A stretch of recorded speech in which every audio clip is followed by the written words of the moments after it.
Good afternoon, my name is Lindsey Flondro, and my project is entitled Visual Attention and Word Learning in Autistic and Neurotypical Infants.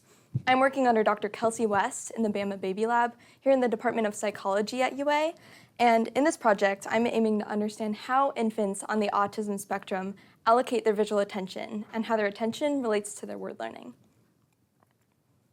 In the Bama Baby Lab, we study infant learning in infants ages 12 to 48 months, in both autistic infants and in neurotypical infants. But before I begin, allow me to describe a few terms. Neurotypical, an abbreviation for neurologically typical, refers to people without ASD or another neurological condition. This advocates that the autism spectrum disorder is part of natural variation in humans and should be recognized as a social spectrum. We refer to infants on the autism spectrum as children who have scored above the autism cutoff on the Autism Diagnostic Observation Schedule by a clinician. The ADOS is a standardized diagnostic test using structured and semi-structured tasks involving social interaction in order to diagnose. The infant also must have scored above the autism threshold on the Modified Checklist for Autism in Toddlers, a parent questionnaire administered by research staff.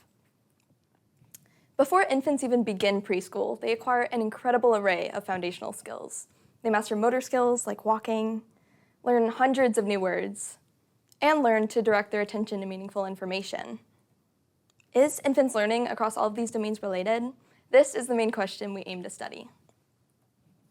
We propose that all domains of learning are related, and they unfold in a developmental cascade.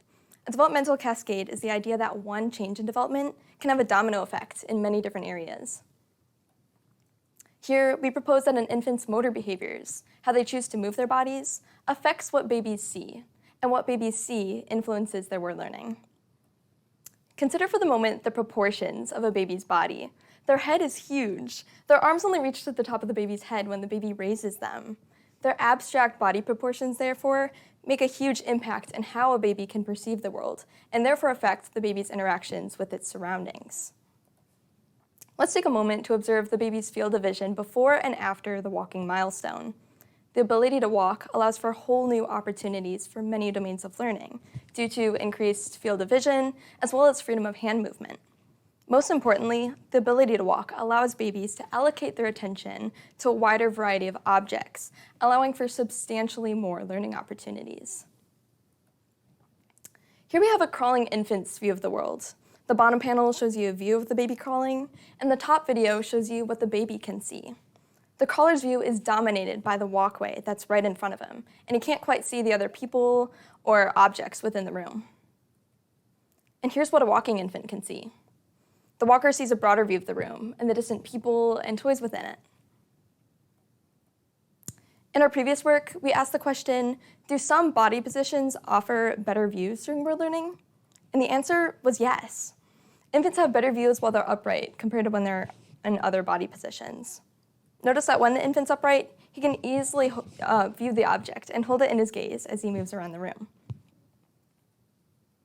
In contrast, infants have a terrible point of view while they're on all fours. Notice from this prone position, the infant has to crane his neck to see the object, and his view almost completely consists of the floor. Here are the percent frames surrounding each naming event that the infant fixated on the target object. Infants fixated on the target object slightly more when they were upright compared to when they were sitting, and they fixated much more when they were upright compared to when they were prone.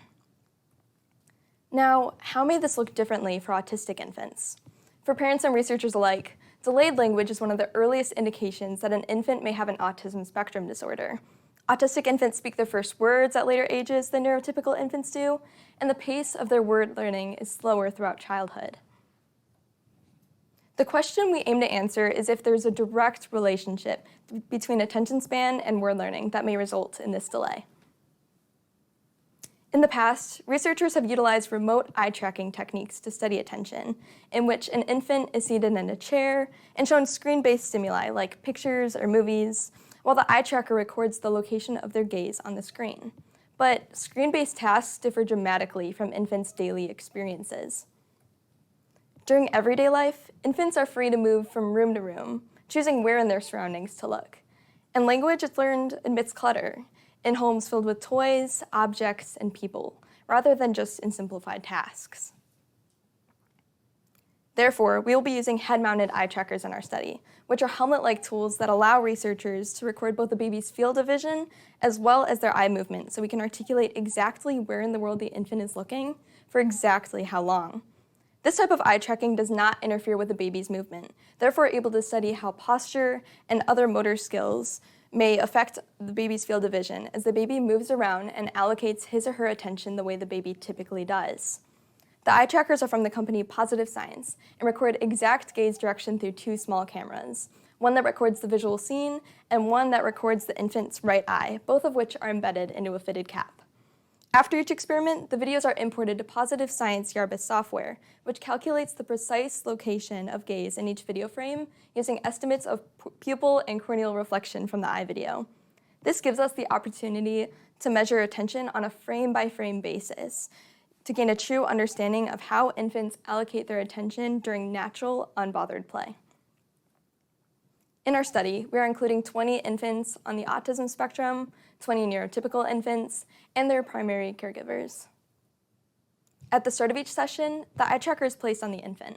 Session 1 consists of 60 minutes of natural activity, as we ask the infants to go about their usual routine at home.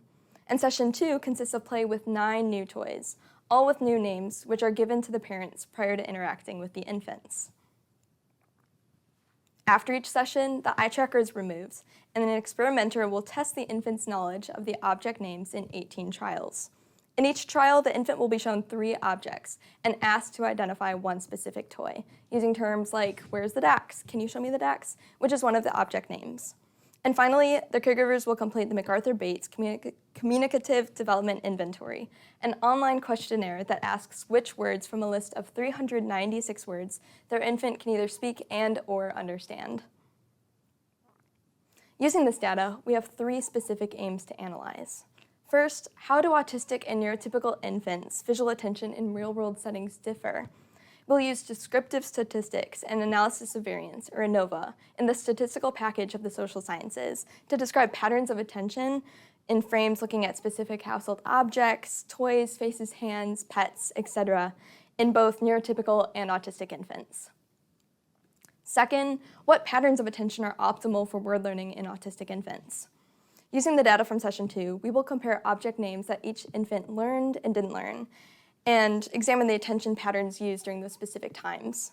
We'll use linear mixed effect models conducted in our LME4 package to compare patterns of attention surrounding learned versus unlearned object names.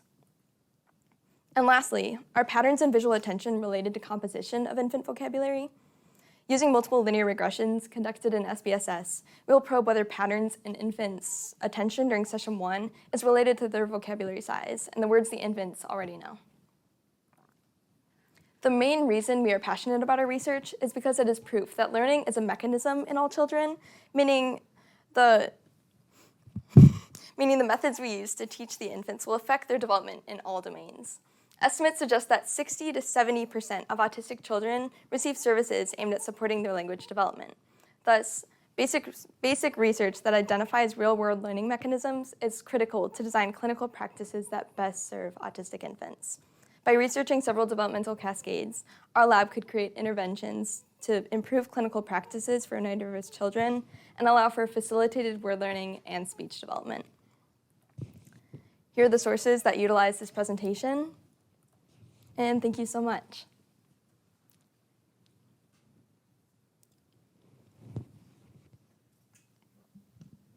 So I noticed those mounted eye trackers are kind of big. Have any infants ever been non-compliant with the trackers? And if so, what did you do in that case? Absolutely. So 80% of the time, the infant will comply with the eye tracker.